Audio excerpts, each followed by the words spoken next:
Hey everybody. Um Super Bowl day. Wearing my Eagles hat and everything. Um I'm pretty excited.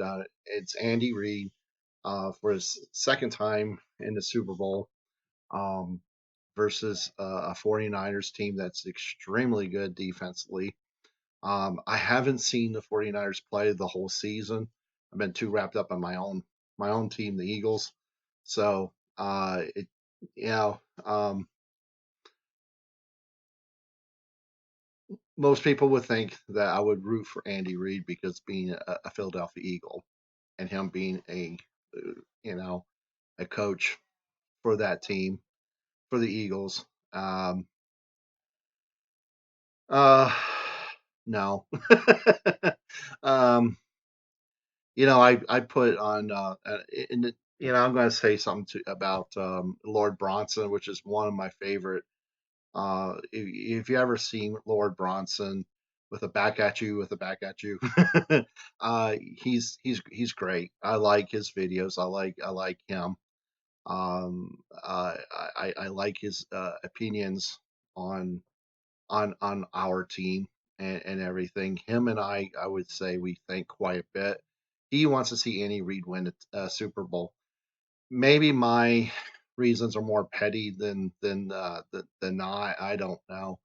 I just didn't care for how Andy Reid ran the Philadelphia Eagles. Yes, he got us from 4-12 record for like good 4 or 5 years in his stint with the Eagles. Um, but he never won the Super Bowl, and it's not because he didn't win the Super Bowl that I'm not rooting for him. It's because of how he threw everybody under the bus, in my opinion. He threw Juan Castillo under the bus.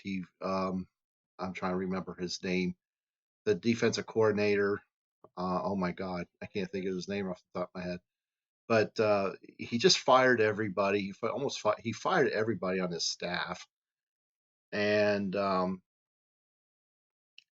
the real problem was because of him. The reason why Andy Reid's doing so much better, in my opinion, with with the um, with the Chiefs, is because of the fact that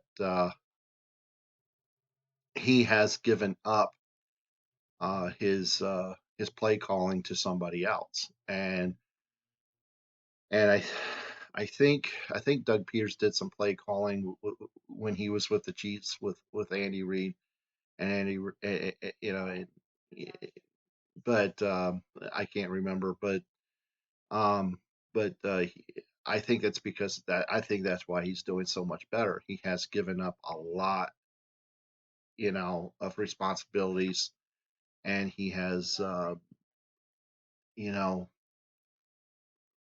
given the other people all this other responsibility so he can concentrate on what he's doing as a head coach. He's a great head coach. He's a very good head coach.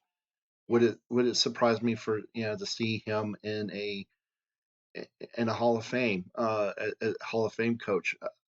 That's debatable in my opinion. It wouldn't surprise me, but it would at the same time.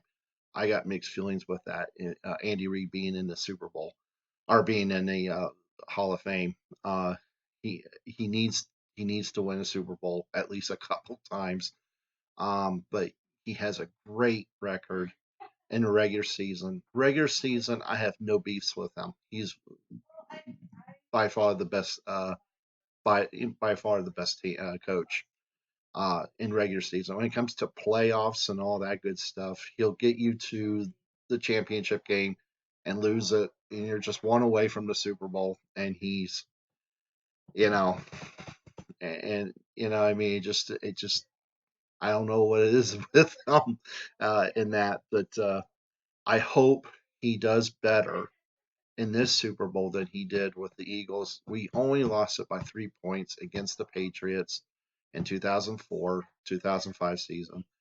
And I thought we played very well, but the play calling was bad. The clock management was bad.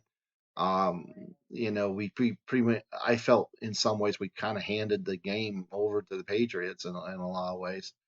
Um, but Doug Peters came in 2 years. wins the Super Bowl. Not only does he win the Super Bowl, but he wins with Super Bowl with backups. Backup quarterback, backup everybody. I mean, everybody was pretty badly damaged.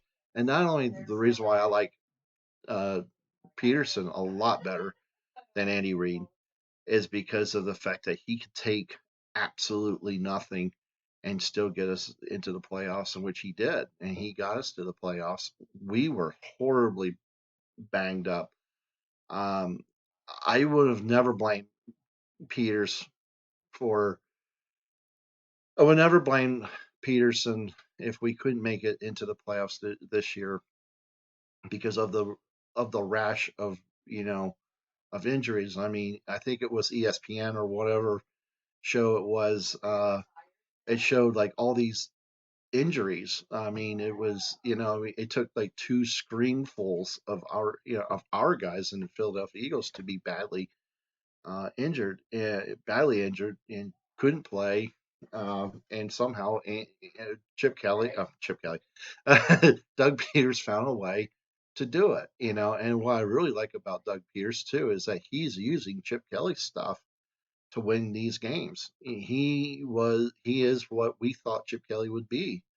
Um, and I was a little upset when we did fire Chip Kelly to a degree because I wanted to see him at least for another year. But it is what it is, and we got Doug Pierce, and I think Doug Pierce has been doing a great job for them. Um, but um, but that being said, I do wish Andy Reid a lot of luck in this game.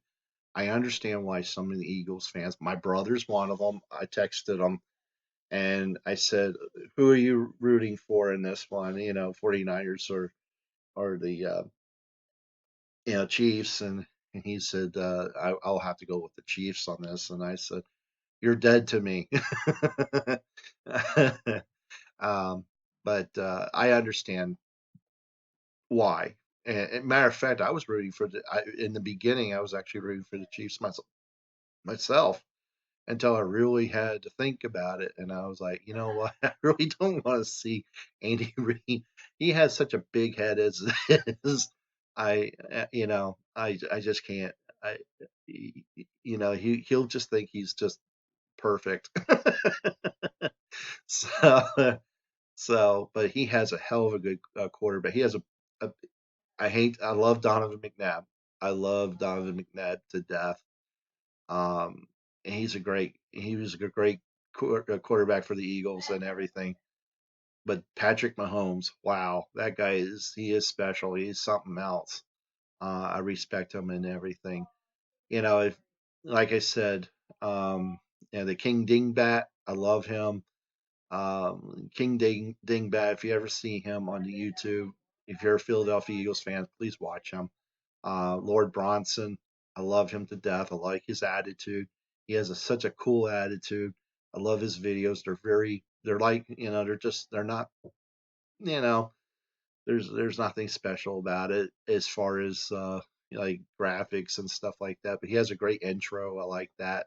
He has a great intro and everything. He's very informative. Um, but uh, but yeah, I'm excited. I'm excited. I was gonna see. Uh, we only like 2 hours away from the Super Bowl, so I'm excited about this. My prediction is the 49ers. I have the 49ers to win this. I wouldn't be surprised. I don't know. 35-25, or 26, whatever. Um, I could see that. I think be 35-25. I'm just going to throw that out there. Um, and um, trying to think anything else I wanted to say, but um, I like the pick for the defensive back coach and everything. Oh, this is an interesting thought I had about Tom Brady and his contract, and would he go to another team this off season or not? it's just a thought. I mean, I know it's just it's outside the brain thinking in my part. Um, I could see the Eagles approaching Tom Brady, not for a number one quarterback or not for a backup quarterback, but I'm thinking, would it be that bad for Tom Brady to come to the Philadelphia Eagles and a defense or to be a quarterback coach for Carson Wentz? I think that would be really interesting. It's just a thought. I'm not saying it's going to happen.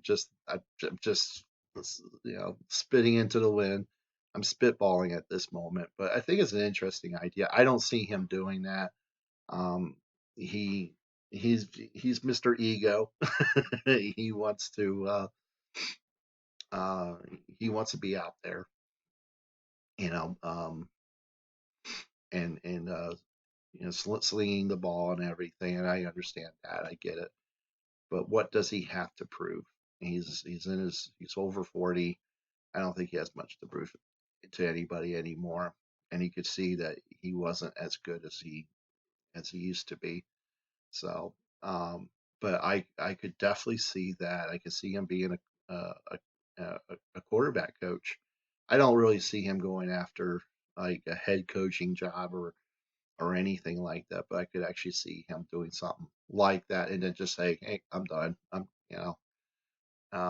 done for the for the rest of my life. I'm going to enjoy my money and enjoy everything." So, what do you think? Send me your thoughts on underneath the comments. Um, I am going to work on another video. I was thinking about reading Mary Shelley's Frankenstein and kind of take it word by word, take it apart. I mean, I'm not going to be tedious about it, but talk about make another video about how do you know when your book or your story is actually complete. Uh, what makes a story complete? How do you know it's complete? And things like that. And I think that would be a very interesting topic. And like I said, I'm gonna read the first letter in the story of Mary Shelley. I think that would be pretty cool. Um, and then the next day do another letter and so forth. And then finally getting into the to the story and everything, and you know, kind of show how Mary Shelley, how she wrote, and how and see the differences between modern writers today and older writers back in that day. That's over 1800 years ago. I mean 1800s when she wrote that, and she was one of my favorite authors. It's very rare for about that at that time for a woman to actually use her real name rather than a pen name, and because her father owned a public, he was a publisher and he was an editor, so she just used her father. She just wrote the story and he published it, but she's one hell of a writer. And I enjoy uh, reading Frankenstein a lot. It's very deep.